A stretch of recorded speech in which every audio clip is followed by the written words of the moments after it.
आज हमारे बीच में हैं मिस अंतरा झा, जो कि एक साइबर लॉ एक्सपर्ट हैं और इन्होंने इंडिया को काफ़ी इंटरनेशनल प्लेटफॉर्म पे रिप्रेजेंट किया है और काफ़ी सारे सेमिनार में पार्टिसिपेट किया है। एंड इवन इन इंडिया ये इधर उधर जाते रहते हैं। काफ़ी इन्होंने अच्छे इस्टेब्लिशमेंट में, रिनाउंड इस्टेब्लिशमेंट जाके सेमिनार किया है, लेक्चर दिया है और काफ़ी लोगों को समझाया है कि आप इस चीज़ से कैसे बच सकते हैं। तो आइए चलते हैं, बात करते हैं मिस अंतरा झा से। जी अंतरा जी, तो आज आप हमें बताइए कि साइबर लॉ क्या है और ये साइबर क्राइम से कैसे रिलेटेड है। सर देखिए, अगर कोई भी क्राइम होता है तो जो विक्टिम है उसे जस्टिस चाहिए, और जस्टिस चाहिए तो इसका मतलब लॉ की इन्वॉल्वमेंट वहाँ होगी। जनरली अगर कोई साइबर क्राइम होता है तो हम ये समझते हैं कि टेक्निकल उसके जो पर्सपेक्टिव हैं वो हमने जान लिया, हो गया, लेकिन एट लास्ट हमें जस्टिस चाहिए, जो विक्टिम है उसे जस्टिस चाहिए। तो इस वजह से लॉ उसका हमें जानना बहुत ज़रूरी है कि क्या उसके लॉ हैं और क्या प्रोटेक्शन हम ले सकते हैं अगर हम साइबर प्लेटफॉर्म यूज़ करते हैं। तो cyber law will be a very vast subject, तो आप उसमें सबसे बेसिक चीज़ हमको, जो कि हर एज ग्रुप के लोगों को जाननी जरूरी है। सबसे पहले तो मैं सोशल मीडिया की अगर बात करूं, हालांकि वो उस पर अगर सोशल मीडिया पे आप अकाउंट बनाते हैं तो जिनकी उम्र 18 इयर्स या उससे ज़्यादा है वो अपना अकाउंट बना सकते हैं, लेकिन आजकल बच्चे भी ऐसे हैं जो अपनी एज बढ़ा करके 18 इयर्स अपना वहाँ डाल करके स्मार्ट वो अपना प्रोफाइल क्रिएट कर लेते हैं। लेकिन मैं सबके लिए बोलूँगी कि आप अगर अपना अकाउंट बनाते हैं तो सबसे पहले आपको ये सोचना है कि हम क्या शेयर कर रहे हैं, क्या पोस्ट कर रहे हैं, कितने लोगों से शेयर कर रहे हैं। और कुछ चीज़ें जो हमें जानने की ज़रूरत है, जैसे म्यूचुअल फ्रेंड देख करके अगर हम किसी का इनविटेशन या अपने फ्रेंड लिस्ट में किसी को ऐड करते हैं तो हमें ये सोचना है कि हमारी कंपैटिबिलिटी उसकी कितनी अच्छी है, क्योंकि हमें ये नहीं देखना म्यूचुअल फ्रेंड हमारे कितने हैं, कितना कॉमन फ्रेंड है हमारा, हमें ये देखना है कि उस इंडिविजुअल के साथ हम कितने कंफर्टेबल हैं। आपके कहने का मतलब है कि जो कोई ऐसा फ्रॉड कर सकता है वो आपके कॉमन फ्रेंड को भी लेकर के फ्रॉड कर सकता है आपके साथ, कॉमन फ्रेंड को भी लेके कर सकता है। देखिए, एक रिपोर्ट आया है जिसमें ये पाया गया है कि जो क्राइम हो रहा है ना, वो डायरेक्टली या इनडायरेक्टली आपके बहुत क्लोज वन है। वेरी ट्रू, है ना। वो हो सकता है वो सोशल मीडिया प्लेटफॉर्म को यूज़ करके आपसे बहुत क्लोज हुए हों, या फिर आपके कोई फैमिली मेंबर्स हो, क्योंकि आपने उनसे हर एक चीज़ शेयर कर रखा है कि आप कहाँ जा रहे हैं, किनसे मिल रहे हैं, वो सारी चीज़ें उन्हें पता हैं। तो इस वजह से आप कुछ भी अगर सोशल मीडिया पे शेयर करते हैं तो कोशिश ये होनी चाहिए कि हम क्या शेयर कर रहे हैं।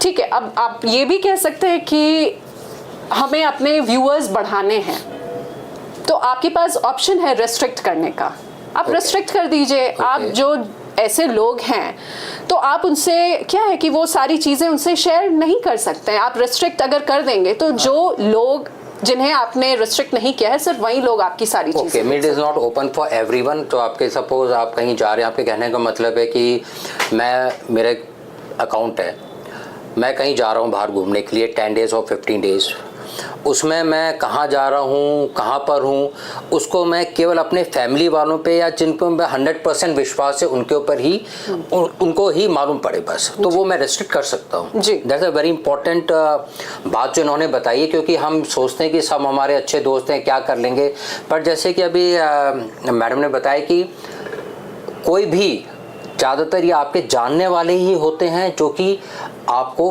प्रॉब्लम आपके लिए क्रिएट कर सकते हैं। तो ये बहुत इंपॉर्टेंट है कि आप जो शेयर कर रहे हैं, आप बाहर जा रहे हैं, जो भी आपकी जो पर्सनल चीज़ें हैं उसको आप बहुत ही लिमिटेड लोगों के साथ शेयर करें।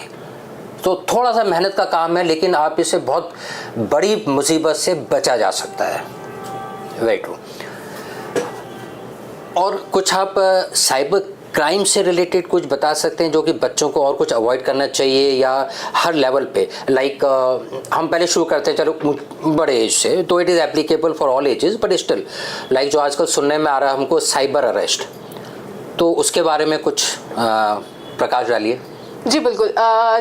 ये कल्प्रिट्स जितने भी हैं वो आपके दिमाग से खेल रहे होते हैं, इसलिए मैं ऐसा बोल रही हूँ। जैसे अगर बच्चे हैं, स्टूडेंट हैं, तो उन्हें स्कॉलरशिप के झांसे में बांध करके रखना चाहेंगे, या फिर उन्हें ये कहना चाहेंगे कि आपका अब्रॉड में कोई रिलेटिव है और वो आपके नाम से कोई पार्सल भेजा है, लेकिन उस पार्सल में ड्रग्स पाया गया है, तो इस वजह से हम आपको डिजिटली अरेस्ट कर रहे हैं और आपको हमारे कैमरे के सामने इतने देर, इतने दिन तक रहना पड़ेगा, है ना। तो जो बच्चे हैं, या फिर मैं तो ये भी कहती हूँ अब अच्छे खासे जो वेल क्वालिफाइड हैं, जो हाईएस्ट पोजीशन पे हैं, वो भी इसके ट्रैप में आ रहे हैं। Even the government officers, they get trapped into this. I've read in the newspapers.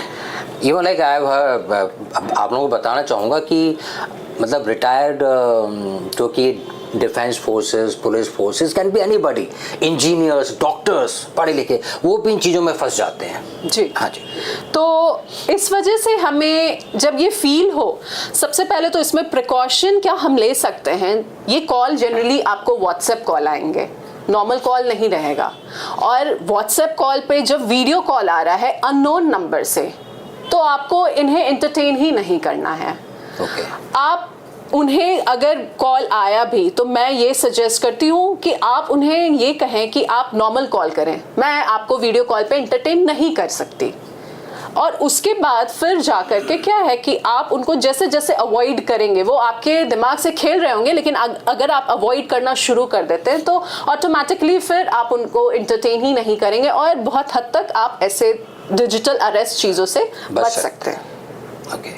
मैं एक और चीज़ जानना चाहूँगा कि अगर कुछ ऐसा हो जाता है, किसी भी तरह का साइबर अटैक में आप आ जाते हैं, तो क्या क्या हमको सावधानी बरतनी चाहिए जो कि हमको रिपोर्ट करने में और आगे पुलिस को कार्रवाई करने में आसानी हो उससे?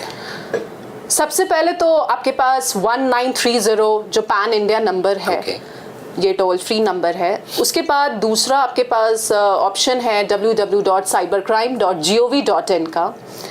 ये जब आप विक्टिम बनते हैं, ये दो चीज़ों को तब आप अप्लाई करते हैं।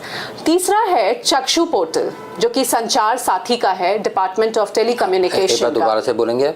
संचार साथी। संचार साथी जी, है ना। उसमें आप जा करके, जैसे आपको किसी पर्टिकुलर नंबर से होता है ना, कभी कभी रैंडमली आपको बहुत कॉल आ रहे हैं, आप वो नंबर लेकर के वहां पर जा करके मेंशन कर सकते हैं कि आपको इतनी बार इस नंबर से कॉल आ रहा है। अच्छा, एक चीज़ और मैं बताना चाहूँ, एक जगह मैं एज अ स्पीकर इनवाइटेड थी, वहाँ पे किसी ने पूछा, मैडम ऑफिस में हमारे अगर किसी के साथ नहीं बन रही है तो क्या हम उनका नंबर वहाँ डाल सकते हैं?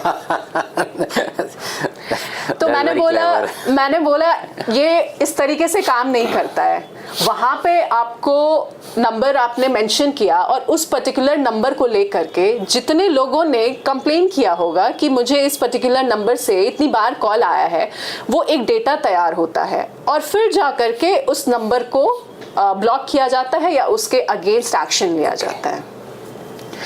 तो आजकल तो खैर आपने देखा होगा AI जनरेटेड भी नंबर्स अवेलेबल हैं। आपको कॉल आ रहा है, ठीक है, आप कॉल बैक करेंगे तो वो नंबर लगेगा ही नहीं। Okay, so that is again an indication कि it can be a fake और a fraud call. Exactly, and these numbers are generated by the use of AI, है ना। तो जब भी आपको ऐसे नंबर आए, और कुछ चीज़ मैं बताऊं, जैसे आपका नंबर अगर स्टार्ट हो रहा है +44 +22 करके, तो आपको दिमाग में तुरंत स्ट्राइक होना चाहिए कि अगर आपके रिलेटिव उस कंट्री में नहीं है तो आपको ये नंबर से कॉल क्यों आ रहा है ना। तो ऐसे नंबर्स को हमें अवॉइड करना चाहिए।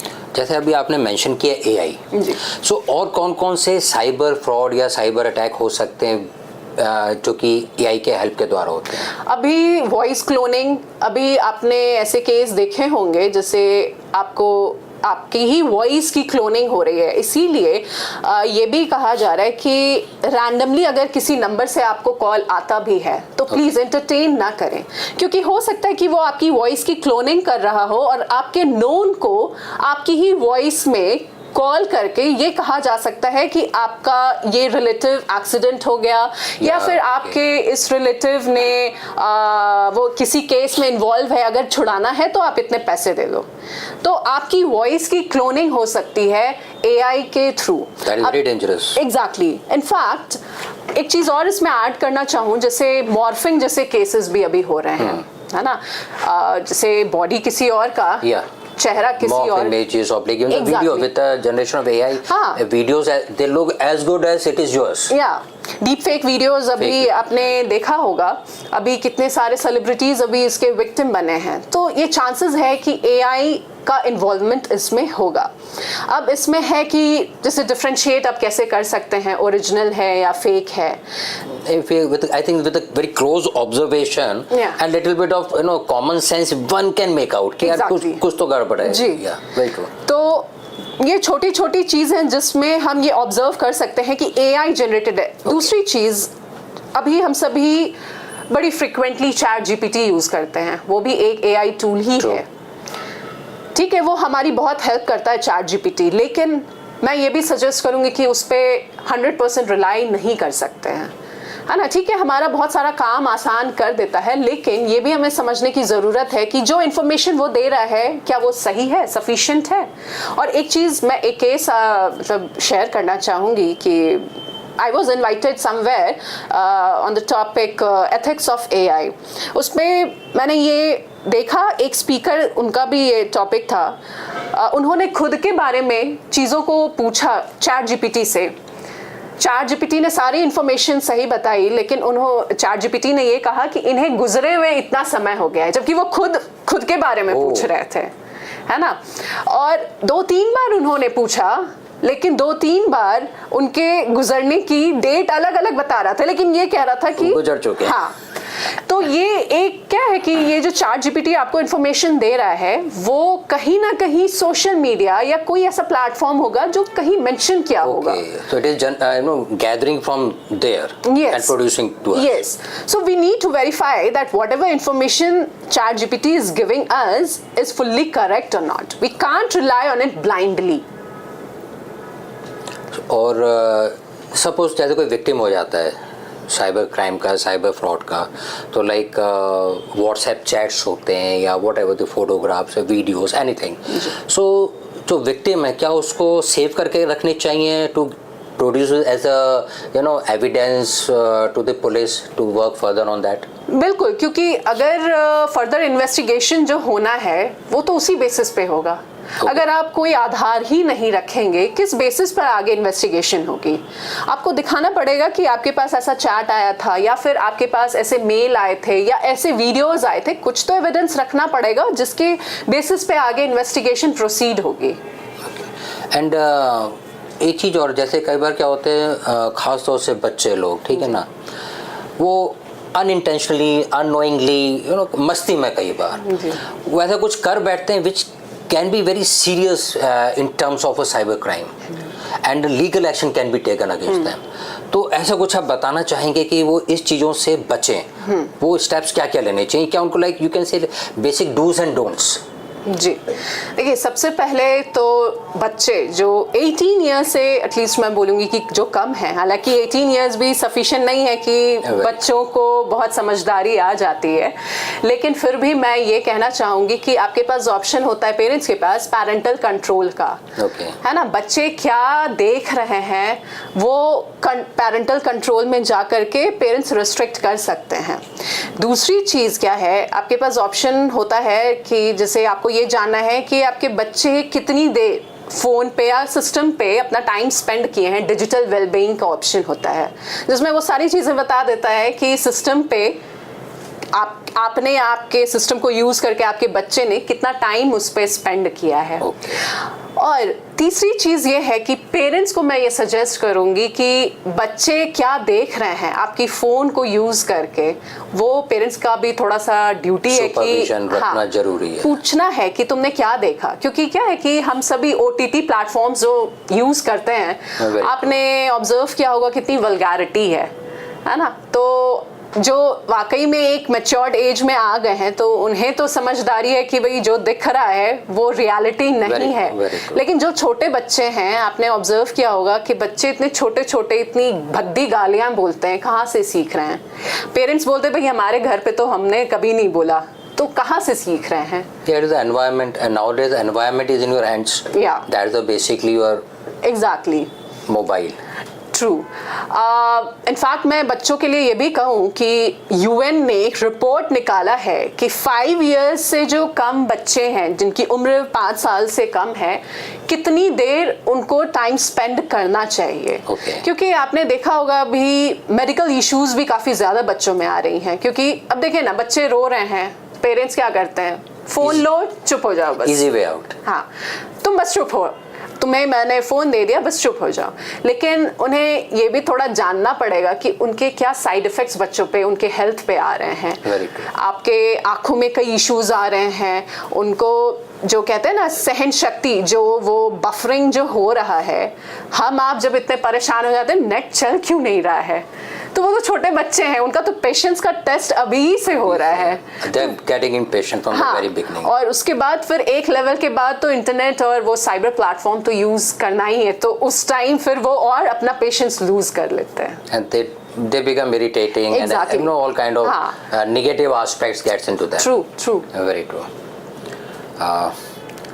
Thank you. It was a very educative, informative, and these things are not only for the small kids. When I say small kids, what she covered was from small kids till higher age group. You can say 60 or even 70 years, right? True. Who get trapped into this kind of cyber crime and all, cyber frauds, basically. So we are really grateful to be part of us and sharing all this valuable information with us. I'm sure all the viewers will be benefited by this. Thank you. Thanks a lot. Thank you.